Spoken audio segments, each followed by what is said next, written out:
Hay una forma simple de detectar mandamientos fantasma que les voy a enseñar el día de hoy. Observar en qué género literario está hablando el Tanaj. La misma palabra puede sonar como un orden si se lee desde prejuicio religioso, pero el texto, cuando se respeta con verdad y honestidad, tiene categorías claras. Primero, la ley son normas obligatorias.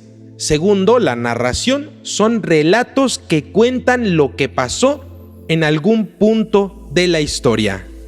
En tercer lugar, la poesía es el lenguaje elevado que canta, o que a veces se lamenta, o bien exalta. Número 4, la sabiduría es la formación moral y psicológica. Finalmente, número 5, la profecía es el llamado del cielo a corregir el rumbo histórico. Si se mezcla todo, se legisla muchas veces con canciones, se convierte historia en ritual obligatorio y se predican proverbios como si fueran estatutos penales. En este bloque de ejemplos que vamos a leer el día de hoy, vamos a aprender a diferenciar por género, por contexto, vamos a contrastar y vamos a aplicar también la dimensión noajida para que ustedes mismos corroboren de qué se trata lo que están leyendo. El primer ejemplo es ley, una norma obligatoria de la Torá, y se encuentra en el Sefer Shemot capítulo 20, verso 15, y dice lo siguiente: Lo tignov. Su traducción es no robarás. El contexto es el núcleo legal de los Aseret Hadibrot, pronunciados, ya lo saben, en el monte Sinaí. ¿Ante quién? Ante Israel como marco pactal. Aquí el Tanaj no describe ni tampoco inspira. Lo que está haciendo es mandar. La brevedad es intencional. Fija un límite absoluto contra la apropiación ilegítima y después la Torá lo desarrolla en múltiples casos que veremos cuando estudiemos los demás sefarim. Habla de robo, de fraude, de secuestro, de restitución y de responsabilidad civil, sin dejar pasar por alto también lo que pasa en la vida común, en el mercado. Habla de medidas justas y de testigos falsos. La ley funciona como un eje, marca una obligación objetiva, no una emoción ni tampoco un sentimiento. ¿Esto cómo se suele predicar? Normalmente se convierte en un lema moral genérico para decir que no hagas cosas malas, o bien se ha reducido a no asaltar a los demás, ignorando el fraude, la evasión fiscal, el abuso de confianza, el abuso de poder, la estafa y el robo por omisión. También, a lo largo de la historia, se ha impuesto a otros como si todo el sistema legal israelita debiera copiarse entero y aplicarse a las demás naciones.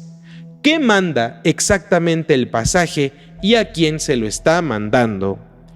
Este pasaje prohíbe el robo como mandamiento explícito dirigido a Israel en el marco del pacto. Su alcance se entiende leyendo su desarrollo legal posterior, no por intuición moderna, sino porque también tiene su explicación en textos más adelante. En la dimensión noajida, esto se relaciona directamente con el mandamiento noajida de no robar y también con el mandato de Dinim, porque toda sociedad siempre va a necesitar leyes y tribunales para poder proteger la propiedad y generar así confianza. El siguiente ejemplo es de género narrativo, es decir, relato de hechos, y no es un estatuto. Hablamos de una narración. En el Sefer Bereshit, capítulo 27, verso 35, se dice lo siguiente: Vayoimer, ba ajija, bemirma vayikach birjateja. Su traducción es: y él dijo, vino tu hermano con engaño y tomó tu bendición. El contexto aquí es el relato de Jacob y Esav, una historia compleja de rivalidad, heridas, bendición, temor y destino familiar.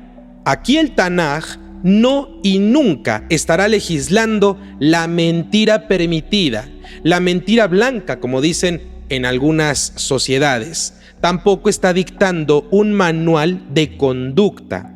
Lo que está narrando es un evento con tensiones morales reales, cuyas consecuencias recorren generaciones enteras. En la narrativa, el texto nos muestra que no siempre se prescribe. Lo que expone como el engaño está rompiendo vínculos, siembra resentimiento, produce exilio interno y obliga a procesos largos de reparación. ¿Cómo se suele predicar esto? Bien, se ha tomado el relato como si autorizara engañar por una causa espiritual, y esto es mentira. No debe ser tomado así. También se ha creado principios bíblicos, entre comillas, que justifican manipulación. Se hace completamente lo contrario muchas veces. Se ha convertido este texto en un relato de código penal inmediato para poder juzgar a los patriarcas como si fueran personajes planos. Pero ¿qué manda exactamente este pasaje y a quién? No está mandando nada, queridos alumnos. Solamente está narrando, describiendo un hecho dentro de una historia familiar y sus consecuencias que se siguen arrastrando hasta hoy en día. La lección se obtiene por lectura contextual, no por convertir la narrativa en un decreto normativo. En la dimensión noajida, para los Benei Noyaj, esto no es una mitzvah a imitar, ni un permiso para mentir, ni un permiso para engañar. Es una enseñanza ética universal sobre la devastación del fraude, la importancia de la verdad y la necesidad de justicia y reparación. Se relaciona con no robar porque el engaño que arrebata bienes o derechos es robo. Y con dinim también está relacionado, porque una civilización sin verdad se corrompe, y ya hemos visto a lo largo de estas clases qué es lo que sucede con este tipo de sociedades. Para poder profundizar en este tema, les recomiendo el curso de las enseñanzas de las Aliyot de la Torá, donde me adentro en este tipo de conceptos complicados y los explico a profundidad y detalle. El siguiente ejemplo es de poesía. Aquí vamos a hablar de canto, de clamor y o tefilá, y esto no es un código legal. En el Sefer Tehilim, en la Teilá 23, verso 1, se dice lo siguiente: Adonai roí lo echzar. Su traducción es: Hashem es mi pastor, nada me faltará. El contexto es poesía tefilá. David no está promulgando una ley, está expresando bitajón, que es confianza. Está expresando refugio y orientación interior. Es un lenguaje simbólico, no un estatuto. La poesía del Tanaj forma el corazón. Nos enseña cómo hablar con Hashem, cómo nombrar el miedo, cómo atravesar el valle de la sombra, cómo recuperar la calma. Leer esto como por una promesa legal automática estará distorsionando el género al que pertenece.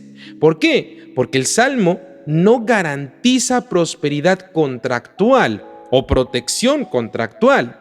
Este es un modelo de confianza y dependencia. ¿Cómo se suele predicar o enseñar este pasaje? Se ha usado a lo largo de la historia como un contrato mágico. Si recitas esto, nada te faltará. Si pronuncias aquello, sucederá esto. O también se ha acusado al creyente cuando sufre. Bueno, entonces tú estás sufriendo porque te faltó fe. Y esto no debe tomarse así. También se le ha convertido en una doctrina literal económica de: si crees en Dios, si crees en lo que yo te digo, entonces prosperarás. Y como comento, no debe tomarse así.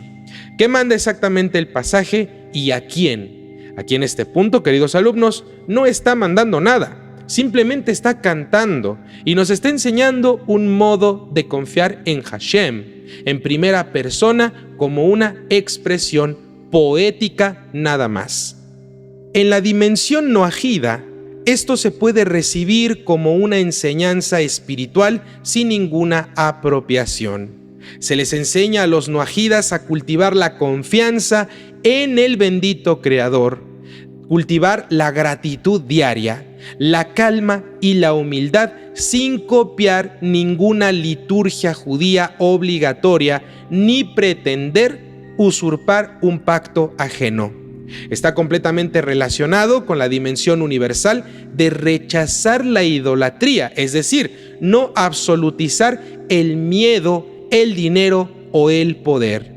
Vivir siempre con la conciencia de nuestro bendito Creador.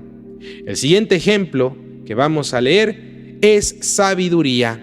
Y aquí en este punto vamos a hablar de formación moral o psicológica y de máximas que moldean el carácter, no de leyes. En el Sefer Mishlei, capítulo 12, verso 22, se dice lo siguiente: To'avat Adonai siftei shaker ve'osei emunah retzono. Su traducción es: abominación para Hashem son los labios mentirosos, pero los que obran con fidelidad y verdad son su complacencia.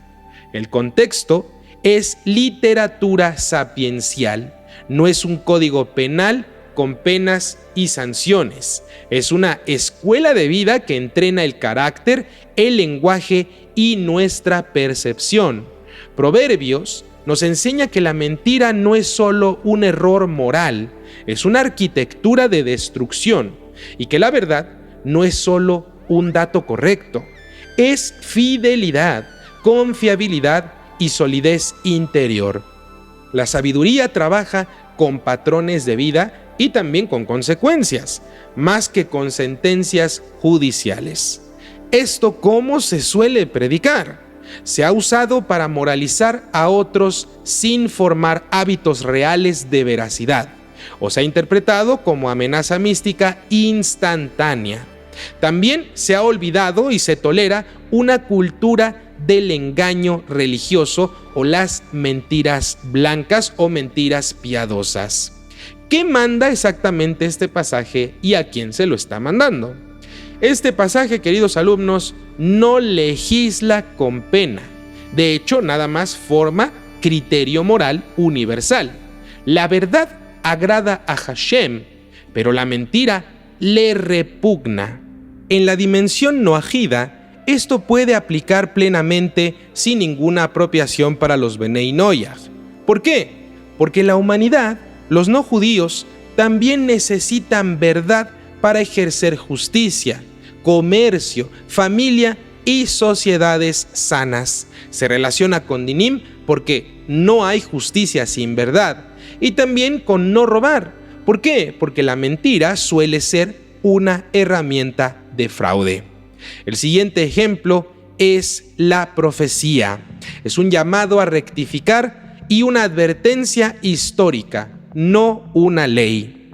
En el Sefer Yeshayahu, capítulo 1, verso 17, se dice lo siguiente: Limdu heitev dirshu mishpat ashru hamotz shiftu yatom rivu almaná. Su traducción es: aprendan a hacer el bien, busquen la justicia, enderecen al oprimido, hagan justicia al huérfano y defiendan a la viuda. El contexto es una reprensión profética contra una religiosidad que ofrecía sacrificios y rezos mientras practicaba la injusticia o mientras su sociedad estaba completamente decadente en ese ámbito. La profecía no está componiendo poesía devocional ni promulgando un nuevo código civil. Lo que está llamando exclusivamente a Israel es a volver al corazón moral del pacto, porque la historia misma responderá: culto sin justicia se vuelve igual a una abominación, y una nación así se encamina al colapso. Aquí el imperativo existe, pero su fuerza es completamente profética. Es un llamado a hacer teshuvá nacional, no una frase bonita. Y esto normalmente se suele predicar como una consigna política genérica o se universaliza como si fuera el mismo pacto para cualquiera en cualquier época, o también se reduce a haz obras buenas y ya, sin entender que es denuncia de hipocresía religiosa. ¿Qué manda exactamente el pasaje y a quién? Esto, queridos alumnos, es un pasaje de exhortación a Israel a practicar una justicia concreta hacia vulnerables como condición de autenticidad espiritual y opera en el marco profético del pacto y sus consecuencias históricas. En la dimensión noahida, esto se debe recibir como una enseñanza universal de civilización, justicia para los vulnerables. Esto es parte del orden querido por el Creador para toda la humanidad. Se conecta directamente con Dinim, con el establecimiento de justicia y tribunales, y también con el rechazo de la idolatría práctica, cuando la religión reemplaza la moral.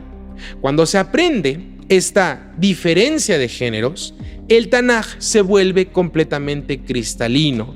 La ley obliga, y esto es lo que ustedes tienen que aprender, que la ley obliga, la narración enseña por consecuencias, la poesía forma el corazón, la sabiduría entrena nuestro carácter y la profecía despierta a las naciones. Y en esa claridad, queridos alumnos, se mueren los mandamientos fantasma.